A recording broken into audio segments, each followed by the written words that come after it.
Happy Friday! Okay, so we're going to very quickly review our people because remember you are going to have a test on them. Okay, so we have Abraham Lincoln, the President of the Union. We have William Tecumseh Sherman. I always want to say his last name first. You guys know that. William Tecumseh Sherman, George McClellan, Ambrose Burnside, Winfield Scott, and Ulysses S. Grant. Okay, and then over here we have Jefferson Davis, Thomas Stonewall Jackson, Robert E. Lee, Jeb Stuart, and James Longstreet. Okay, remember these are the Confederates, also called the South, also called the Confederate States of America. Rebs, Johnny Reb, Gray, yep, all those people. Okay, and this again is the Union Army, also the United States of America. Okay, all right, so today we are going to have a change. So I noticed that there's a lot of battles that we talk about. So instead, we're only going to cover page 249 to 251. So only read those after our discussion, and don't do the worksheets yet. We'll do those on Monday, okay? So everything's going to move a little bit. But don't worry about it. I know, Tuesday. But don't worry about it because we'll take care of it. All right? All right, so today we're going to talk about the first battle of the Civil War. It's known as the Battle of Bull Run or Manassas. Okay? So remember they gave them two names. Okay? One was based on a landmark. One was based on the city. The war began July 21st, 1861, and ended July 22nd, 1861. A pretty quick battle. This is where Stonewall Jackson gets his name. Okay, they are in Virginia, Manassas, Virginia, and the Confederate troops are actually losing.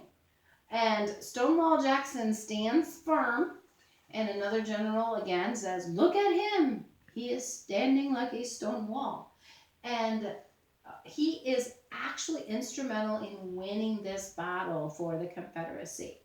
So he is a very faithful man, like I told you. I actually found a really cool quote. I wanted to read you what he talked about his faith in God and his faith in Jesus. He said, "My religious beliefs teach me to feel as safe in battle as in bed. God has fixed the time of my death.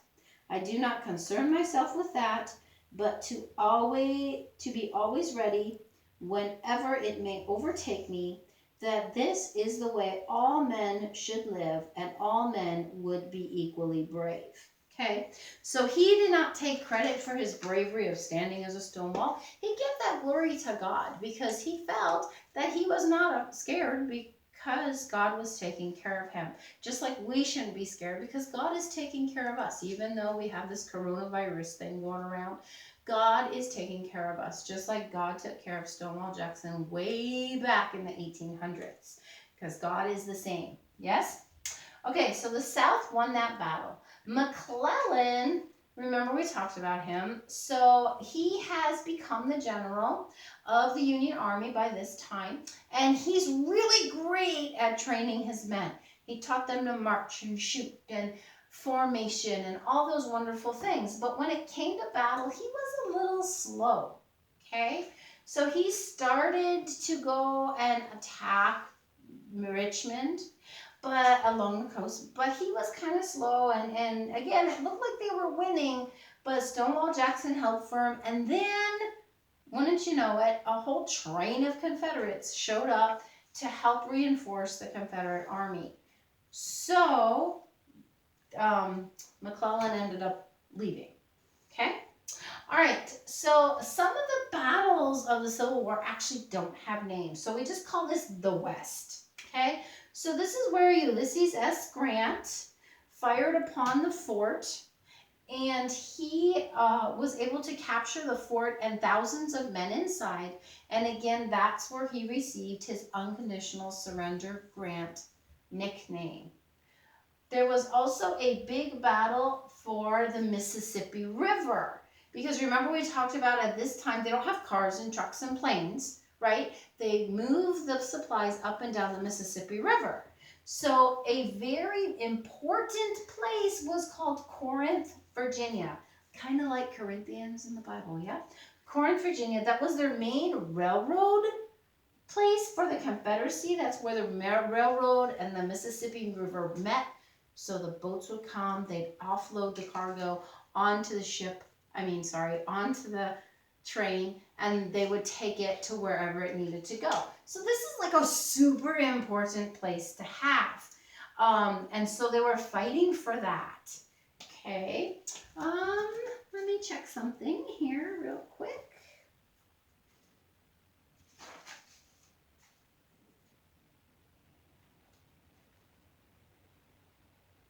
Okay, so because the South used those railroads, and again, what happened was the Confederacy generals, remember they're really smart, they were looking at this and they got a little nervous and a little scared. So what they end up doing is they end up like surging toward that area, and we have the battle called the Battle of Shiloh, and its second name is Pittsburgh Landing. Okay, remember they all have two names.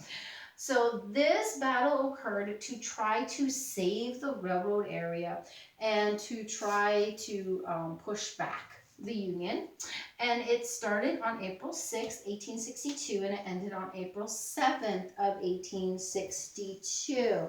And this is where Ulysses S. Grant really gets like his boost of popularity and stuff because of how he runs the battle.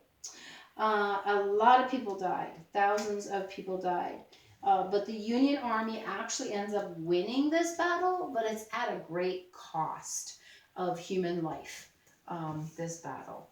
But it is the first win for the Union. Remember we talked about how the Confederacy won a lot of battles before the Union started winning anything, and the turning point is not until Gettysburg, right?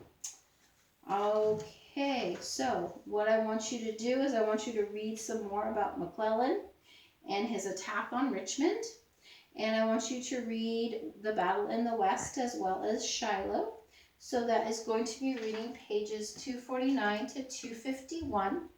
And then don't do any of the worksheets, okay?